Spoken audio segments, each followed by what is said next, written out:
tol ini dulu tentang kita jalan-jalan di bekas Sungai Purba. Itu adalah sebuah sungai yang jadi batas selatan dari Desa pada abad ke-8, tapi mengalami pergeseran lokasi mengalir karena erupsi Gunung Merapi. Karena sungai ini disebut sebagai Gunjang Purba ini berhulu dari Sungai Pabilan Purba yang Sungai Pabilan sendiri berhulu dari tebing barat Gunung Merapi ini mengalir ke arah tenggara atau barat daya, itu menuju ke Sungai Progo, bermuara ke Sungai Progo. Nah, Sungai Gunjang berhulu dari Sungai Pabilan tadi, tapi pada masa itu di Sungai Pabilan Purba itu tikungannya itu berhulu dari sebuah desa di Desa Parimono, yaitu di Dusun Dowo. Dowo itu artinya bendungan dalam bahasa Jawa, dibentuk dalam formasi melingkar seperti halnya sabuk, maka disebut sebagai dusun sebelahnya disebut sebagai bentingan.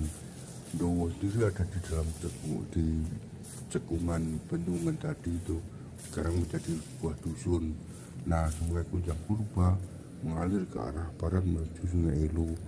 Seperti kita lihat itu bebatuan banyak terdapat di persawahan gini, makanya kan mustahil kata itu kan, kalau bukan karena bekas sungai nggak mungkin ada bebatuan besar itu di lokasi persawahan. Nah, kita jalan-jalan menuju ke bukan menuju tapi di bekas Sungai Purba itu, yang sawah yang merupakan bekas cekungan Sungai Gunjang Purba. Ada yang disebut sebagai sewatu itu karena banyak batunya. Bahasa Jawa kan watu itu kan batu, berarti banyak batunya. Yang memang benar banyak batunya, tapi sekarang lebih sedikit, dulu lebih banyak. Sekarang ya pada dipecah-pecah karena mengganggu pertanian.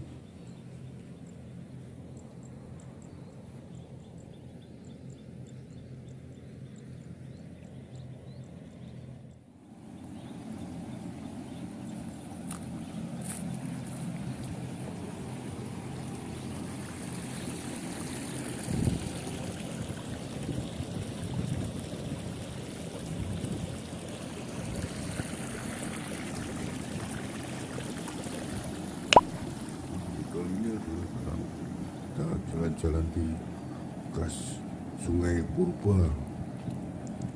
Itu adalah sebuah sungai yang jadi batas selatan dari Desa pada abad ke-8, tapi mengalami pergeseran lokasi mengalir karena erupsi Gunung Merapi.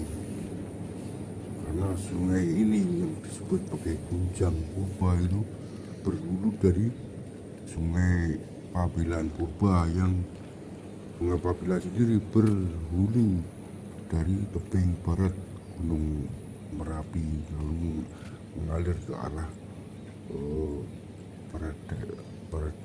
tenggara atau barat daya, itu menuju ke Sungai Progo, bermuara ke Sungai Progo. Nah, Sungai Gunjang berhulu dari Sungai Pabilan tadi, tapi pada masa itu di Sungai Pabilan Purba itu tikungannya itu berhulu dari sebuah desa di Desa Parimono, yaitu di Dusun Dowo. Dowo itu artinya bendungan dalam bahasa Jawa, dibentuk dalam formasi melingkar seperti halnya sabuk, maka disebut sebagai dusun sebelahnya disebut sebagai bentingan.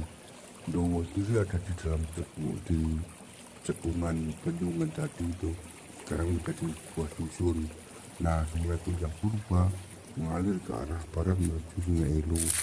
Seperti kita lihat itu bebatuan banyak terdapat di persawahan gini, makanya kan mustahil kata itu kan, kalau bukan karena bekas sungai nggak mungkin ada bebatuan besar-besar itu di lokasi persawahan. Nah, kita jalan-jalan menuju ke bukan menuju tapi di bekas sungai purba itu, yang sawah yang merupakan bekas cekungan sungai Kunjang Purba. Ada yang disebut sebagai sewatu itu karena banyak batunya. Bahasa Jawa kan watu itu kan batu, berarti banyak batunya. Yang memang benar banyak batunya, tapi sekarang lebih sedikit, dulu lebih banyak. Sekarang ya pada dipecah-pecah karena mengganggu pertanian.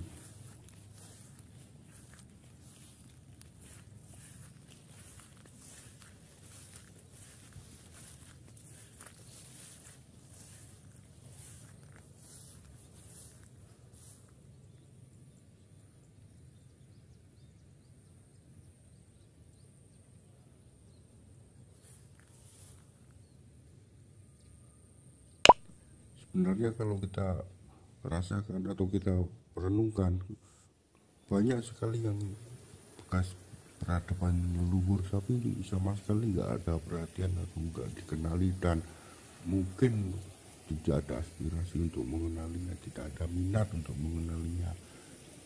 Misal banyak terdapat kesalahpahaman dalam menafsirkan sejarah secara acak.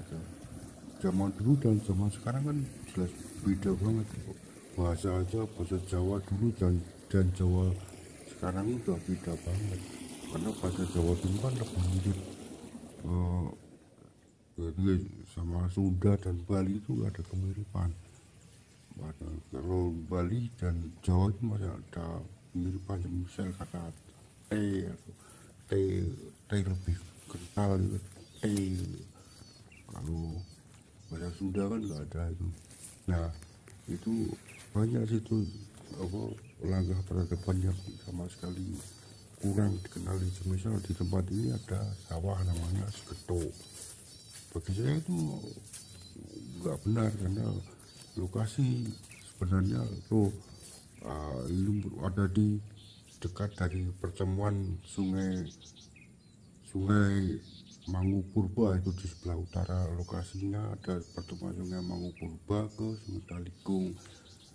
Pertemuan itu kan dalam bahasa Jawa namanya gathuk, berarti saya lebih memahaminya sebagai mungkin dulu itu si gathuk atau pertemuan dua aliran sungai itu.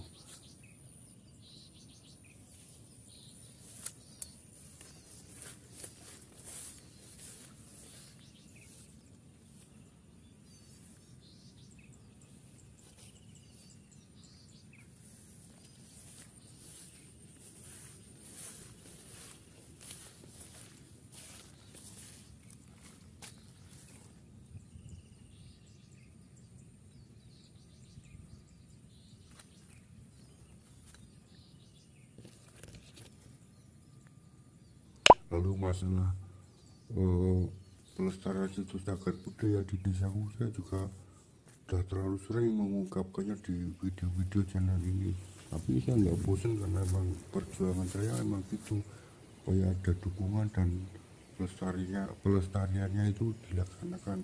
Karena udah berkali-kali didata oleh pihak dulu BPJB Jawa Tengah, lalu BPK wilayah 10 Jawa Tengah dan DIY, tapi itu realita tidak ada pelestarian kelanjutannya, itu nggak ada, cuma didata udah habis itu tidak ada upaya pelestarian oleh pihak desa.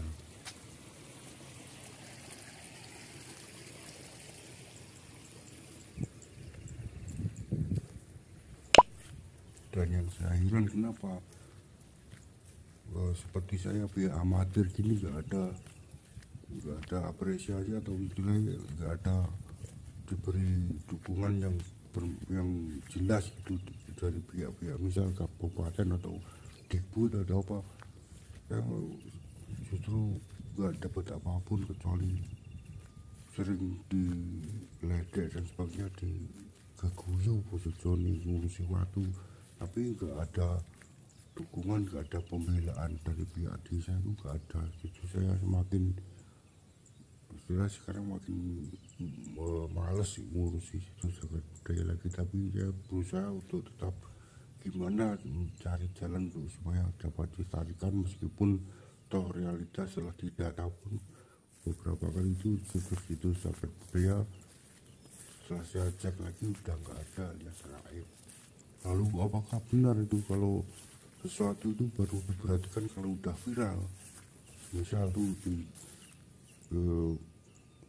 kasus Lingga Yoni Culengan itu kan dulu saya melaporkan pertama kali ke pihak BPJB dan telah didata, tapi tiba-tiba 2 tahun kemarin itu 2 tahun atau tahun kemarin itu tiba-tiba digali dan jadi viral, lalu ini dibawa ke halaman kantor Dikbud.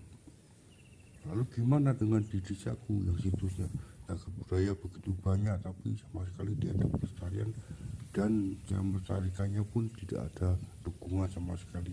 Saya terkadang iri sama desa sebelah barat dari desaku, yaitu desa Pasuruan. Itu ada Yoni Klandi, sekarang diberi pagar dan seperti buat seperti taman gitu.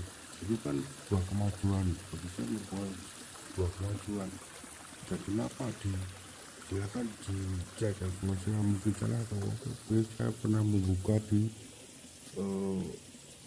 webnya Dikbud itu situs cagar budaya, benda-benda cagar budaya di desa-desa Kabupaten Magelang, tetapi kenapa di desaku nggak ada?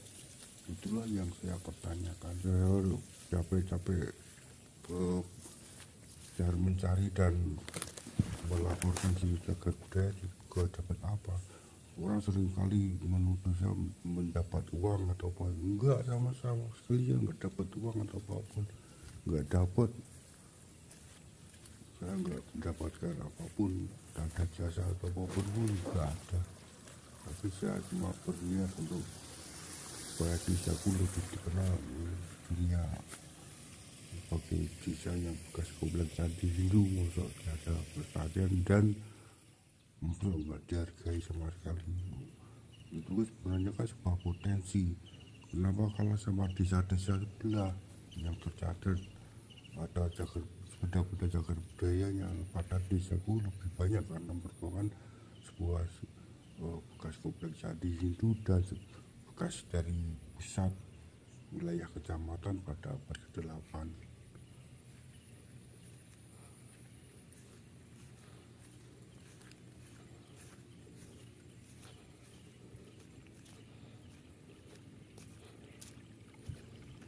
Telah banyak situs cagar budaya yang saya laporkan, dan kronologi suatu tempat atau lokasi yang telah saya buka berdasarkan penyelidikan dan sebagainya, dan penalaran secara logika, bukan cocok logi, tapi ini ada dasarnya dari perjalanan roda sejarah di Jawa dan secara penerjemahannya dalam bahasa Jawa kuno.